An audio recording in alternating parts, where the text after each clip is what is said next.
ತಮಿಳುನಾಡಿನಲ್ಲಿ ಡಿಎಂಕೆ ಯಾಕೆ ಸೋತಿತು ಎಂಬ ಪ್ರಶ್ನೆ ಕೇವಲ ಡಿಎಂಕೆ ಕಾರ್ಯಕರ್ತರಲ್ಲಿ ಮಾತ್ರ ಅಲ್ಲ, ದಕ್ಷಿಣ ಭಾರತದುದ್ದಕ್ಕೂ ಚರ್ಚೆಯಲ್ಲಿದೆ. ಮುಖ್ಯಮಂತ್ರಿ ಸ್ಟಾಲಿನ್ ಅವರು ದ್ರಾವಿಡ್ ಮಾಡೆಲ್ ಹೆಸರಿನಲ್ಲಿ ಆಡಳಿತ ನಡೆಸಿದರು. ಅವರ ಆಡಳಿತ ಕೆಟ್ಟದಾಗಿರಲಿಲ್ಲ. ಕಳೆದ 5 ವರ್ಷಗಳು ತಮಿಳುನಾಡಿನ ಮಟ್ಟಿಗೆ ಅತ್ಯಂತ ಅಭಿವೃದ್ಧಿ ಮತ್ತು ನೆಮ್ಮದಿಯ ವರ್ಷಗಳೇ ಆಗಿತ್ತು. ಹಾಗೆ ಹೇಳುವುದಾದರೆ ಸ್ಟಾಲಿನ್ ಮತ್ತೆ ಅಧಿಕಾರಕ್ಕೆ ಬರಲೇಬೇಕಿತ್ತು. ಆದರೂ ಯಾಕೆ ಸೋತ್ರು ಅನ್ನುವ ಪ್ರಶ್ನೆಗೆ ಇನ್ನೂ ಉತ್ತರ ಸಿಕ್ಕಿಲ್ಲ. 2024-25ರಲ್ಲಿ ತಮಿಳುನಾಡಿನ ಜಿಡಿಪಿ ಬೆಳವಣಿಗೆ 11.19% ಹೆಚ್ಚಾಗಿದೆ. ವಿಶೇಷ ಏನಂದ್ರೆ ಕಳೆದ 14 ವರ್ಷಗಳಲ್ಲೇ ಜಿಡಿಪಿ ಈ ಮಟ್ಟಕ್ಕೆ ಏರಿರುವುದು ಇದೇ ಮೊದಲು. ಸ್ಟಾಲಿನ್ ಅತ್ಯಂತ ಯೋಜನಾಬದ್ಧ ಆಡಳಿತ ನೀಡಿದರು.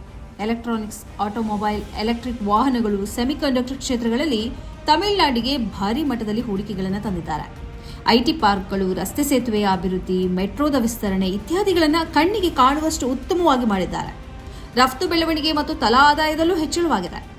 ಸ್ಟಾಲಿನ್ ಅವರು ಪ್ರತ್ಯೇಕ ಕೃಷಿ ಬಜೆಟ್ ಅನ್ನು ಮಂಡಿಸಿದ್ದಾರೆ.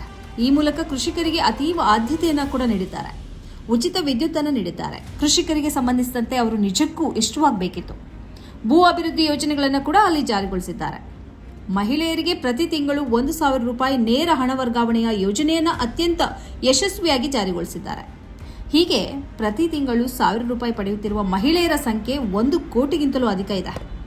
ಸರ್ಕಾರಿ ಬಸ್ಗಳಲ್ಲಿ ಮಹಿಳೆಯರಿಗೆ ಉಚಿತ ಪ್ರಯಾಣದ ವ್ಯವಸ್ಥೆಯನ್ನು ಮಾಡಿದ್ದಾರೆ. ಸರ್ಕಾರಿ ಪ್ರಾಥಮಿಕ ಶಾಲಾ ವಿದ್ಯಾರ್ಥಿಗಳಿಗೆ ಪೌಷ್ಟಿಕ ಉಪಹಾರವನ್ನು ನೀಡುತ್ತಿದ್ದಾರೆ.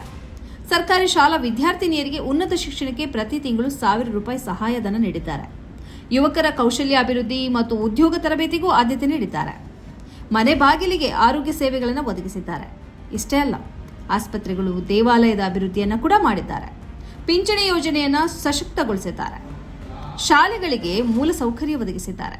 ಹಿಂದುಳಿದ ವರ್ಗಗಳ ಸಬಲೀಕರಣಕ್ಕಾಗಿ ಕ್ರಮಗಳನ್ನು ಕೈಗೊಂಡಿದ್ದಾರೆ. ಪ್ಲಾಸ್ಟಿಕ್ ಮುಕ್ತ ತಮಿಳುನಾಡಿಗಾಗಿ ಗ್ರೀನ್ ತಮಿಳುನಾಡು ಮಿಷನ್ ಎಂಬ ಯೋಜನೆಯನ್ನು ಜಾರಿ ಮಾಡಿದ್ದಾರೆ. ಇನ್ನು ಇವರ ಮಗ ಉದಯನಿಧಿ ಸ್ಟಾಲಿನ್ ಅವರು ಕ್ರೀಡಾ ಮಂತ್ರಿಯಾಗಿ ಮಾಡಿರುವ ಸಾಧನೆಗಳು ಸಣ್ಣದಲ್ಲ.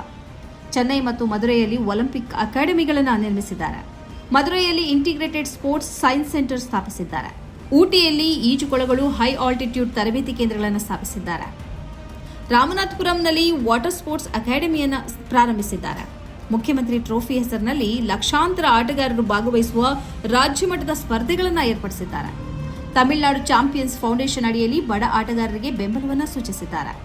ಪ್ರತಿ ಕ್ಷೇತ್ರದಲ್ಲೂ ಮಿನಿ ಸ್ಟೇಡಿಯಂ ನಿರ್ಮಾಣ ಮಾಡ್ತೀನಿ ಎಂದು ಈ ಬಾರಿ ಅವರು ಭರವಸೆ ನೀಡಿದರು.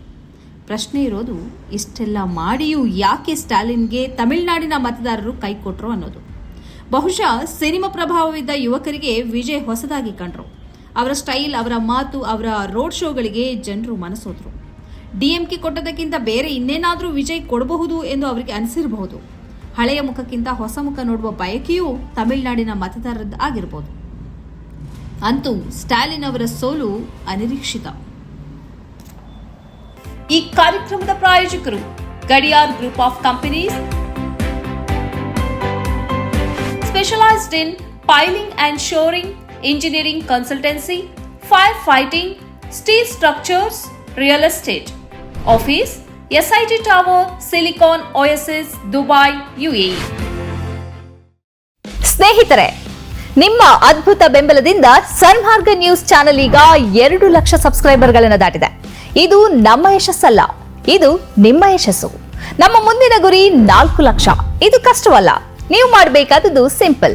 ನೀವು ಸನ್ಮಾರ್ಗ ನ್ಯೂಸ್ ಚಾನೆಲ್ ವಿಡಿಯೋವನ್ನ ನಿಮ್ಮ ಸ್ನೇಹಿತರಿಗೆ, ಕುಟುಂಬದವರೊಂದಿಗೆ ಹಂಚಿಕೊಳ್ಳಿ ಮತ್ತು ಅವರಲ್ಲೂ ಸಬ್ಸ್ಕ್ರೈಬ್ ಮಾಡಲು ಹೇಳಿ.